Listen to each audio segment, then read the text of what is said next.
Hello guys, you are watching Truth Unfold और मेरा नाम है ऋषभ। और आज मैं एक ऐसे टॉपिक पर बात करने जा रहा हूं जिस पर आम तौर पर लोग बात करना पसंद नहीं करते हैं, लेकिन जैसे ही एक इंसिडेंट इस तरीके का कोई होता है तो चल पड़ते हैं सब कैंडल के साथ एक कैंडल मार्च करने, ताकि लोगों को इंसाफ दिलाया जा सके। लेकिन जैसे जैसे वो कैंडल बुझने लगती है वैसे वैसे उसके साथ जो उसकी उम्मीद की किरण होती है वो भी खोने लगती है।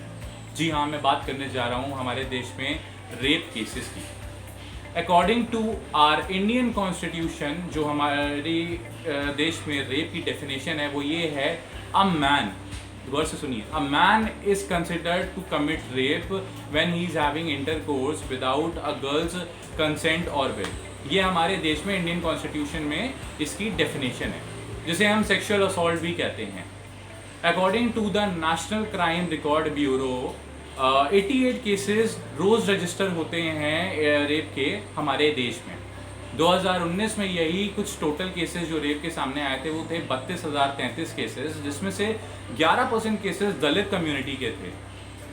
पिछले 10 सालों में ये केसेस डबल हो गए हैं। लेकिन इन सब के बारे में डिस्कशन का फ़ायदा क्या? क्योंकि जब इन सब के बारे में डिस्कशन की बारी आती है तो सब अपना मुंह फेर लेते हैं, और जब इस पर सीरियस कुछ मुद्दा उठाना होता है, जो जैसे कि हमारे पॉलिटिशियंस को या हमारे मेन स्ट्रीम मीडिया को, तो ये बातें पता नहीं क्यों दब कर रह जाती हैं, खुल के सामने नहीं आ पाती। इस बार सोचा क्यों ना हमारे आसपास के जो लोग हैं उनसे पूछा जाए कि जब ये शब्द RAPE, रेप, उनके सामने आता है तो उनके दिमाग में क्या आता है। तो जवाब कुछ इस तरीके से आए हैं। जो ऐसी सोच रख रहे हैं तो इस सोच को बदलना चाहिए। लड़कियों को क्या घर से बाहर निकलना थोड़ी बंद कर देंगे ऐसे, और कपड़े लड़कियां क्या पहनना छोड़ दें, कपड़े अपना फैशन थोड़ी वो छोड़ देता है। ये क्या बच्चों को हम छोटी में फराके नहीं पहनाते थे छोटे होते, तो जो छोटी सी बच्ची के साथ हुआ देखा जाए तो उसकी क्या गलती है, उसने क्या किया था, वो तो छोटी सी थी इतनी बेचारी। तो इसलिए अपनी लोगों को सोच बदलनी चाहिए। और होगी ना, सोच गलत हो गई है। इसका मतलब ये नहीं है कि बच्चों को घर से बाहर निकालना छोड़ दो। लोगों, मेरा मन करता है सामने वाले को फांसी दे दूं, गोली मार दूं। ये सरकार को स्टेप उठाना पड़ेगा। ये बहुत गलत बात हो रही है। लड़कियों को घर से निकलना बंद हो गया है, और इसका मतलब रात को लड़कियां कहीं आ जा नहीं सकती। So we had a slogan earlier, Beti Bachao Beti Padhao. हम लोगों ने बेटी को बचा तो लिया when she was in a mother's womb, लेकिन जब वो बाहर आई, इस असल दुनिया में बाहर आई, तो हम उसे नहीं बचा पाए। किससे? रेप से। और हमें नहीं लगता कि आजकल की दुनिया में इतना कोई माइंड भी करता है कि अगर रेप हो जाता है, बिकॉज आए दिन रेप हो रहा है। एक का रेप होता है, अगले दिन ही दूसरी लड़की का रेप हो जाता है। रेप की वारदातें इतनी कॉमन हो गई हैं, अब रोज़ आए दिन सुनने को मिलती है। बस जगह और नाम बदल जाते हैं, बाकी चीज़ें वही रहती हैं। हमारे देश में रेप की एक अलग ही डेफिनेशन है। हमारे देश में, यानी कि हमारे इंडियन कॉन्स्टिट्यूशन में रेप की डेफिनेशन कुछ इस तरीके से है कि करने वाला एक लड़का होना चाहिए और जिसके साथ हुआ है वो एक लड़की होना चाहिए, अदरवाइज वो रेप कंसिडर होगा ही नहीं। बिल और ऑर्डिनेंस तो पास हुए हैं, लेकिन उसमें रेप की कैटेगरी में अदर जेंडर्स को मेंशन ही नहीं किया गया।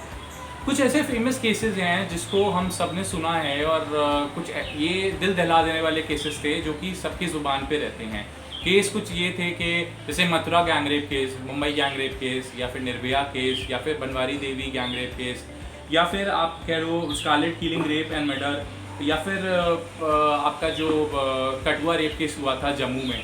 लेकिन एक 14 साल के लड़के का जब रेप होता है तो उसे हम रेप नहीं कंसिडर करते हैं।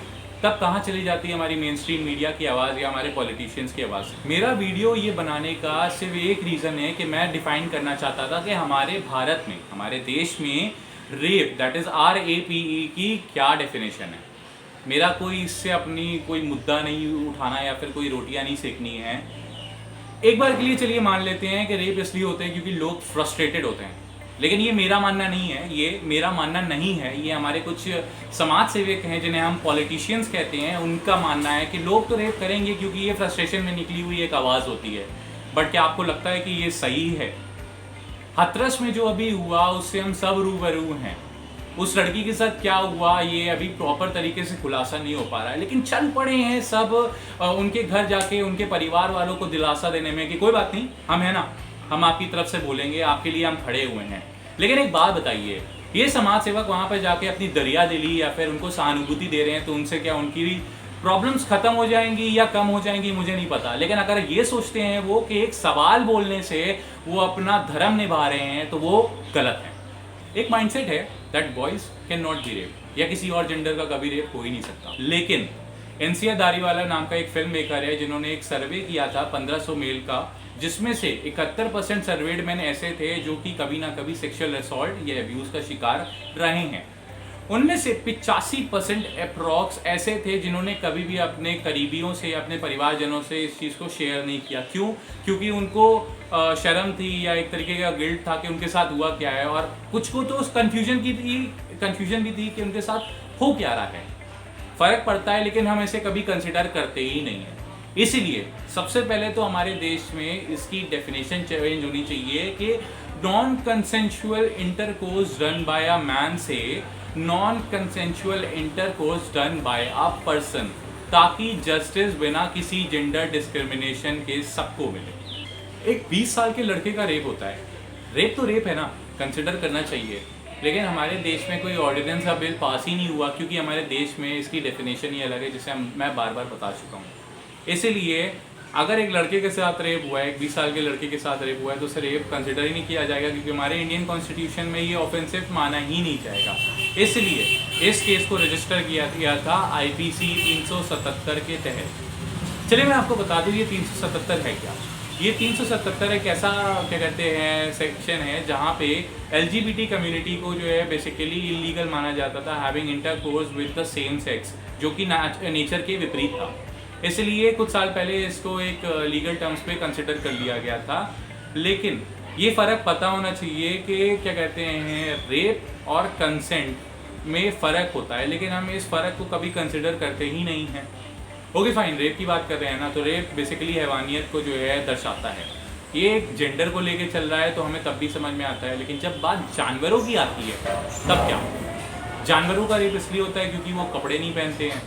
इसलिए एक गाय का हैवानियत तरीके से जो है क्या कहते हैं बलात्कार होता है तुलक्काबाद के एक इलाके में दिल्ली में, जहाँ पे 2 लोग उसके पैर बांध के उसका बेरहमी से रेप करते हैं, लेकिन हम उसे रेप नहीं मानते।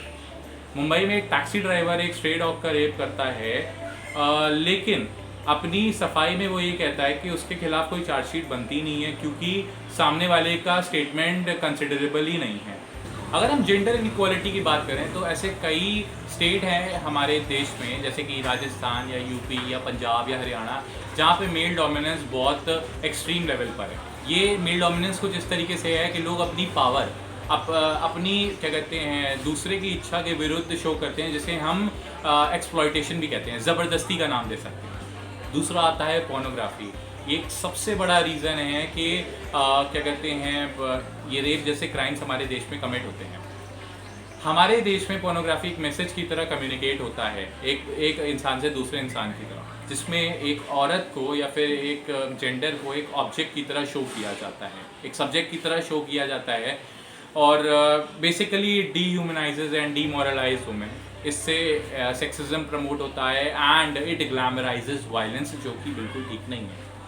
बात करें हम अपने तीसरे पॉइंट की, that is no sex education. कोई भी ऐसा स्टेप नहीं लिया जाता है जिससे सेक्स एजुकेशन को हमारे देश में प्रमोट किया जा सके।